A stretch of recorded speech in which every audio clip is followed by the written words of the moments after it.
All right, folks. I will get to the Epstein files a little bit later. I'm still reading through not all of it, but it's just it's a lot to wrap your head around. But I wanted to float this out there. We need to get back to a place of nuance. And by that, I mean two things can be true at the same time, just factually, right? The Alex Preddy shooting is a really good example. One, nobody should be shot for protesting, right? As long as you're not laying hands on, again, you're not, doing the obvious things.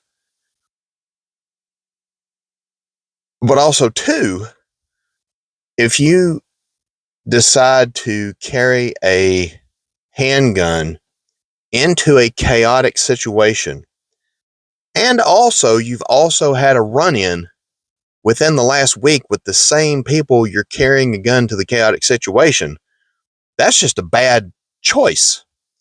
Not illegal, but a bad choice, clearly. Both of those things are true. And we've gotten to a place in this country, in the political circles, where if you agree with one side's team or disagree with another side's team,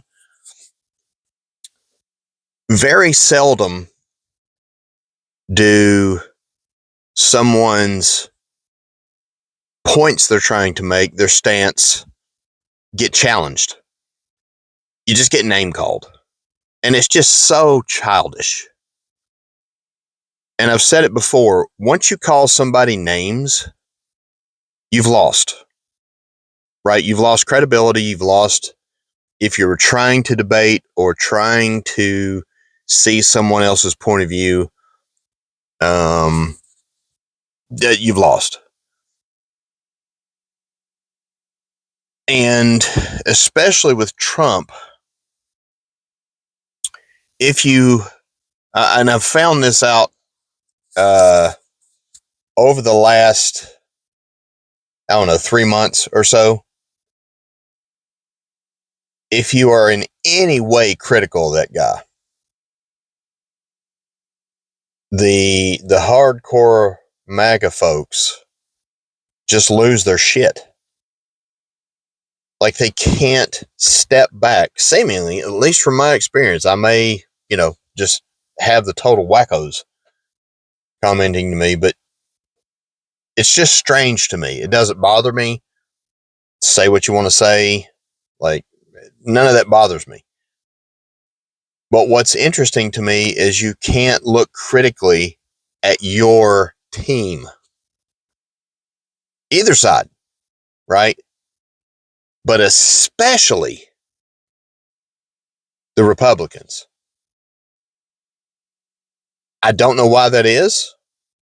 I don't know if they feel they're just right or they're tired of being pushed around for decades by the Democrats. I don't know. I don't know what the answer is to that. But what I do know is I have yet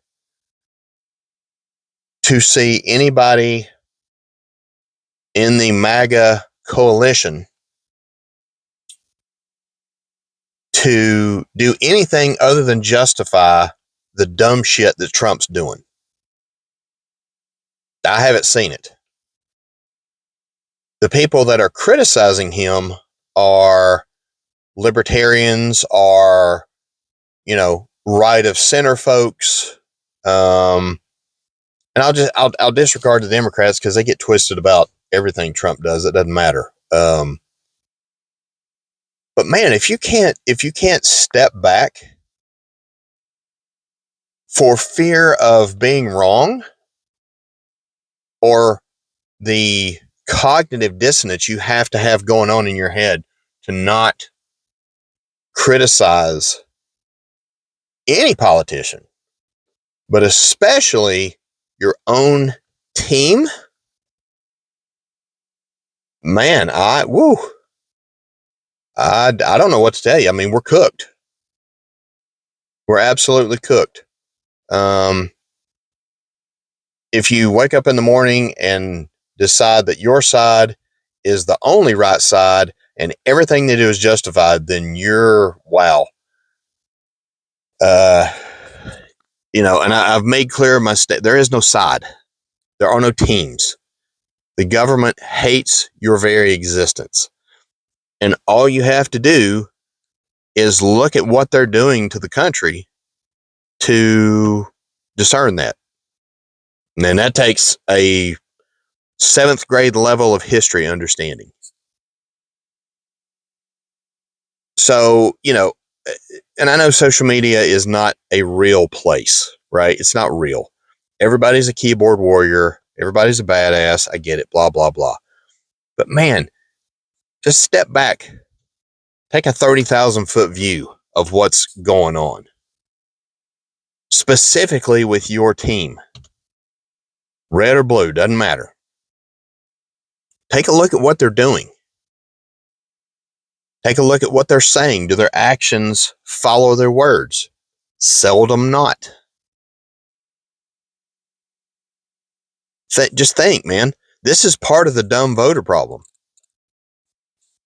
And I will ride this into the ground until I'm proven wrong.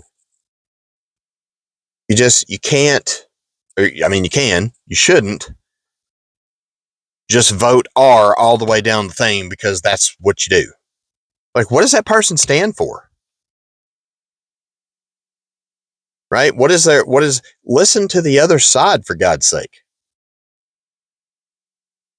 Ro Khanna, who is a Democrat from California, from Silicon Valley, no less, along with Thomas Massie, the greatest politician we have, push for the Epstein files. I'm fairly certain I would disagree with Ro Khanna on 95% of everything he's for. But I'm with him on this. 100%. I don't care who is in those files. And by the way, your boy is mentioned 38,000 times. And he's in over 5,000 individual documents. Going back to two things can be true at the same time. Everybody deserves their day in court. He'll never see it. But also, where there's smoke, there's typically fucking fire. Y'all be cool.